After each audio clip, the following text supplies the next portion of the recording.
இன்றைய நாளிலும் உங்களுக்கான வார்த்தை சோதனைகள்.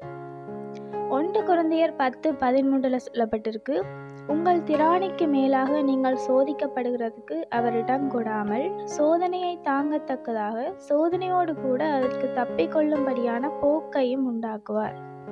எங்களோட வாழ்க்கையில் சில சமயங்களில் ஆண்டவர் எங்களுக்கு சோதனைகளை அனுமதிக்கிறார்.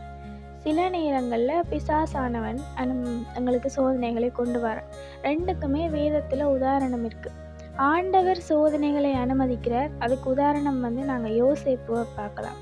சாத்தானுக்கு அனுமதி கொடுக்கிறார். அதுதான் யோபு. அப்போ 2 இடத்துலையுமே ஆண்டவர் அந்த சோதனைகளை கொடுக்கிறார். அதுக்கான தப்பி போகிறதுக்கான வழியையும் அவர் உண்டாக்கி கொடுக்கிறார்.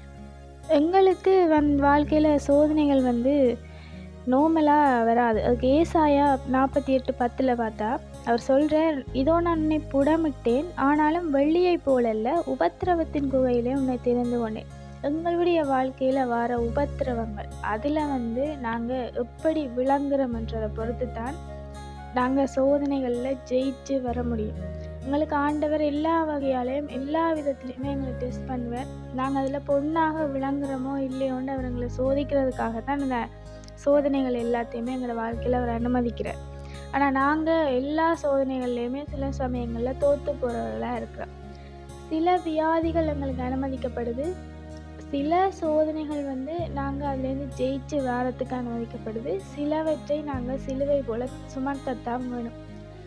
அப்படிப்பட்ட சோதனைகளை நாங்கள் ஆண்டவர் இதை எதற்கண்டு எங்களுக்கு அனுமதிச்சிருக்கிறாருன்னு நாங்கள் ஆராய்ந்து அறிஞ்சு பார்க்குறவர்களாக இருக்கணும். ஏன்னா சில சமயங்கள் எங்களோட விசுவாசத்தை பார்க்குறதுக்காக ஆண்டவர் எங்களுக்கு சோதனைகளை அனுமதிப்பார். எங்களோட விசுவாசம் எப்படி இருக்குது.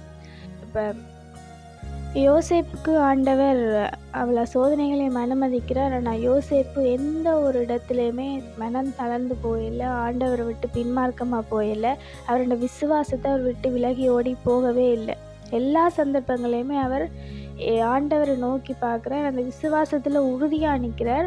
அதால் அவர் அந்த சோதனைகள் எல்லாத்தையுமே ஜெயித்து கடைசியில் ஆண்டவர் கொடுத்ததான் அந்த தரிசனத்தை, அந்த வாக்குத்தத்தை அவர் பெற்றுக்கொள்கிறவராக இருக்கிறார். யோபோட வாழ்க்கையிலையும் அப்படித்தான். எல்லா சோதனைகளையும் முடிய அவர் ரெட்டிப்பான நன்மையை பெற்றுக்கொள்கிறார். அப்போ எங்களோட வாழ்க்கையில் ஆண்டவர் எங்களுக்கு ஏதாவது ஒரு சோதனை அனுமதிக்கிறாருண்டா அவருக்கு எங்கள் மேலே நம்பிக்கை இருக்குது. இதையெல்லாம் நாங்கள் கடந்து தாண்டி வருவோம்ண்டு. எங்களை அவர் நம்பாட்டிக்கு அவர் எங்களுக்கு அனுமதிக்கவே மாட்டார். என்றதில் சொல்லப்பட்டிருக்கு, திராணிக்கு மேலாக நாங்கள் சோதிக்கப்பட அவர் அனுமதிக்க மாட்டாருண்டு.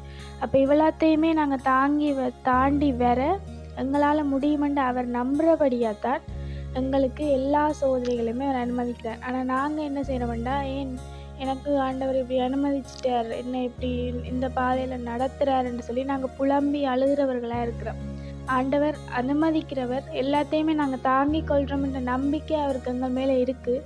நாங்கள் அந்த நம்பிக்கையை காப்பாற்றுறவர்களாக இருக்கணும். அவரை விசுவாசத்தில் எந்த வகையிலையும் குறைஞ்சி போகாமல் எல்லா நேரத்துலையும் நாங்கள் துதித்து பாடி அவரை மகிமைப்படுத்துகிறவர்களாக இருப்போம்.